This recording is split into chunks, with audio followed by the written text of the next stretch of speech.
So the Tampa Bay Buccaneers lose to the Buffalo Bills 44-32.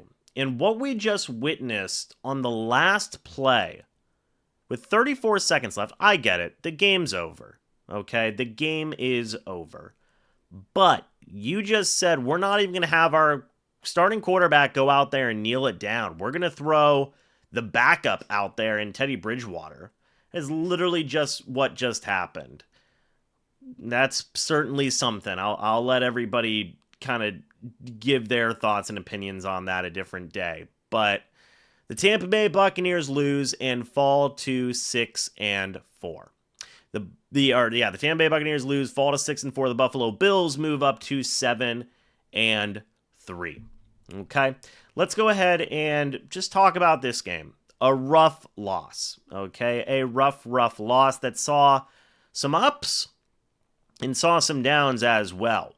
Let's start off with the offense.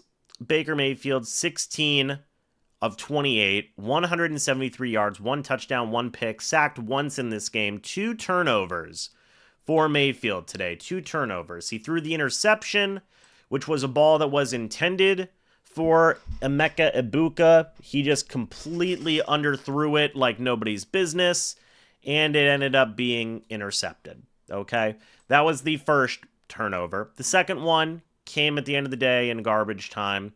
Mayfield got sacked, fumbled, resulted in the Bills being able to ice out the game. Okay, overall, Mayfield played, I think, okay, all things considered. There was some positives in his game today. He did rush, finally, which is the first time we've seen him rush in about a month. He had 5 carries for 39 yards and a touchdown. And he did make some good plays overall. I mean, look, the offense scored 32 points. That's a fine day offensively, right? They just couldn't hang in a shootout with the Buffalo Bills. You know, it is what it is at the end of the day. So I thought Mayfield played okay ball. The running game, look, I'm sad that this performance by Sean Tucker was wasted on a loss today.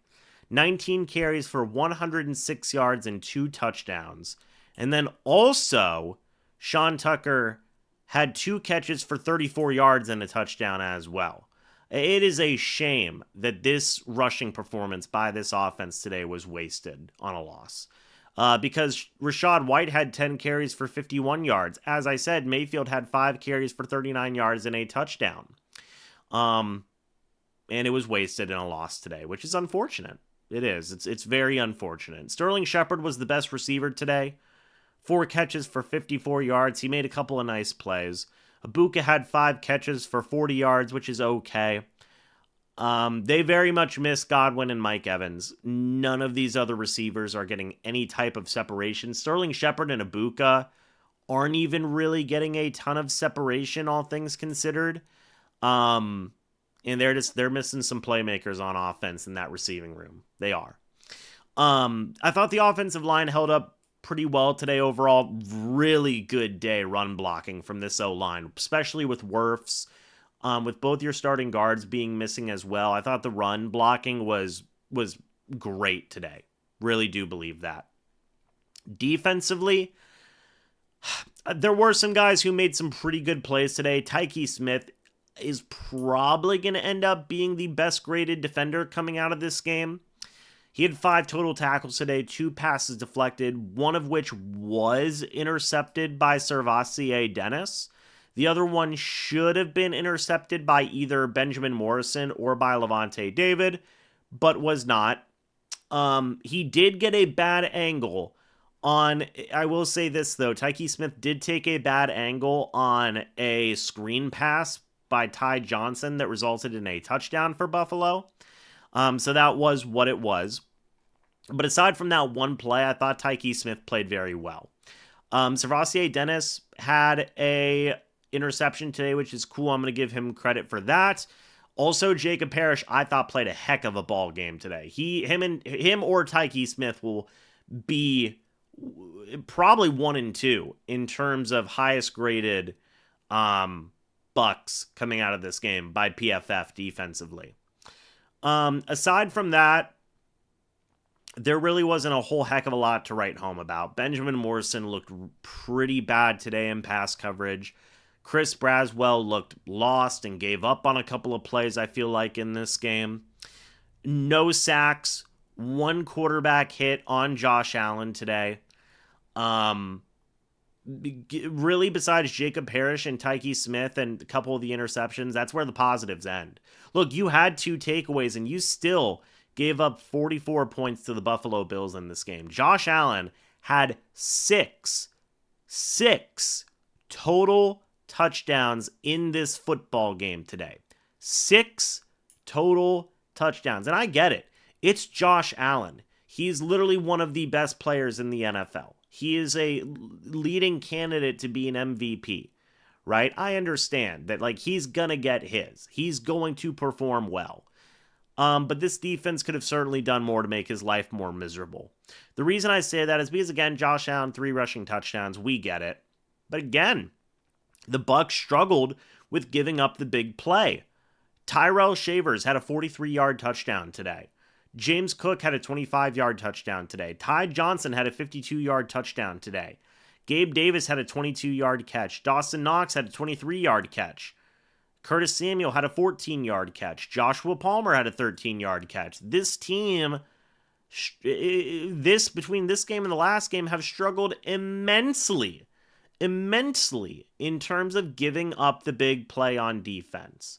And sometimes it's one guy's fault, sometimes it's the other guy's fault, and I understand that player execution is a big factor in there, but this coaching staff has to perform better as well, especially defensively. Special teams, they had one good play where Josh Hayes forced a fumble by returner McCole Hardman that was recovered by Ryan Miller. Good job to them for that. But aside from that, McCole Hardman had a 61-yard kickoff return today. Ray Davis had a 44-yard kickoff return today. The kickoff coverage was absolutely abysmal. It was. And in my opinion, and I still hold to this, and Riley Dixon, I think, had one good punt today as well. I still hold to this, that I don't think Thomas McGaughey, the Bucs special teams coordinator, is going to be back after this season. I would be not surprised. I would be extremely disappointed if he was back for another season. I would, because I think that, quite frankly, he should get out of there. He is not coaching these special teams players to execute well. Again, like, I understand if it is, 1 or 2 plays, but first it was the blocked kicks, and the kickoff coverage is bad, and the punt coverage is bad, and it's just like, dude, get the special teams coordinator out of here.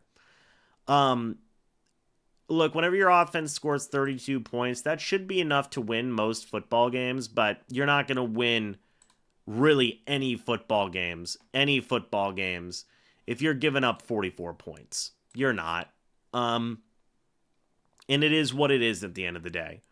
The Bucs defense, and they've lost 3 out of their last 4 right now. 3 out of their last 4. The past 2 games, guys, they have allowed, let me just go ahead and check. What is 44 plus 28? 72 points in the past 2 games. 72 points in the past 2 games. They're averaging 36 points allowed per game. And I get it. Patriots, Bills, good offenses, right? But you have a defensive-minded head coach. You do. You would hope that the defense would be better and that they'd be able to execute better and they would be able to not concede as many points at the end of the day. Just 36 points allowed on average allowed in the past 2 games. 72 points allowed is just not good enough. And losing 3 out of your last 4 games, you lost to Detroit, you beat New Orleans, you lost to New England, you lost to Buffalo, that's not good enough. And this team has just been proving that they can't consistently beat football teams that a lot of people assume are better than them. The Eagles, a lot of people assume the Eagles are better than the Bucs. They lost to the Eagles. A lot of people assume that Detroit is a better football team than them. They lost to them too. Similar thing with the Bills. Similar thing you could have argued that they were the favorites in that game against the Patriots, and they still lost. So this is a decent, inconsistent football team at the end of the day. And this isn't really the this isn't really the type of team that's going to go far in the playoffs. I still believe the Bucs are going to win the division.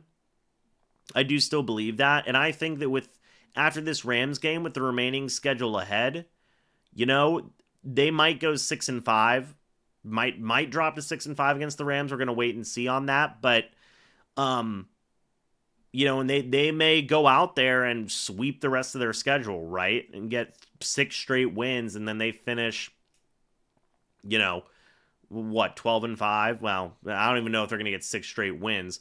Let's say they win 4 out of their last 6 games, and they end up 10-7, right?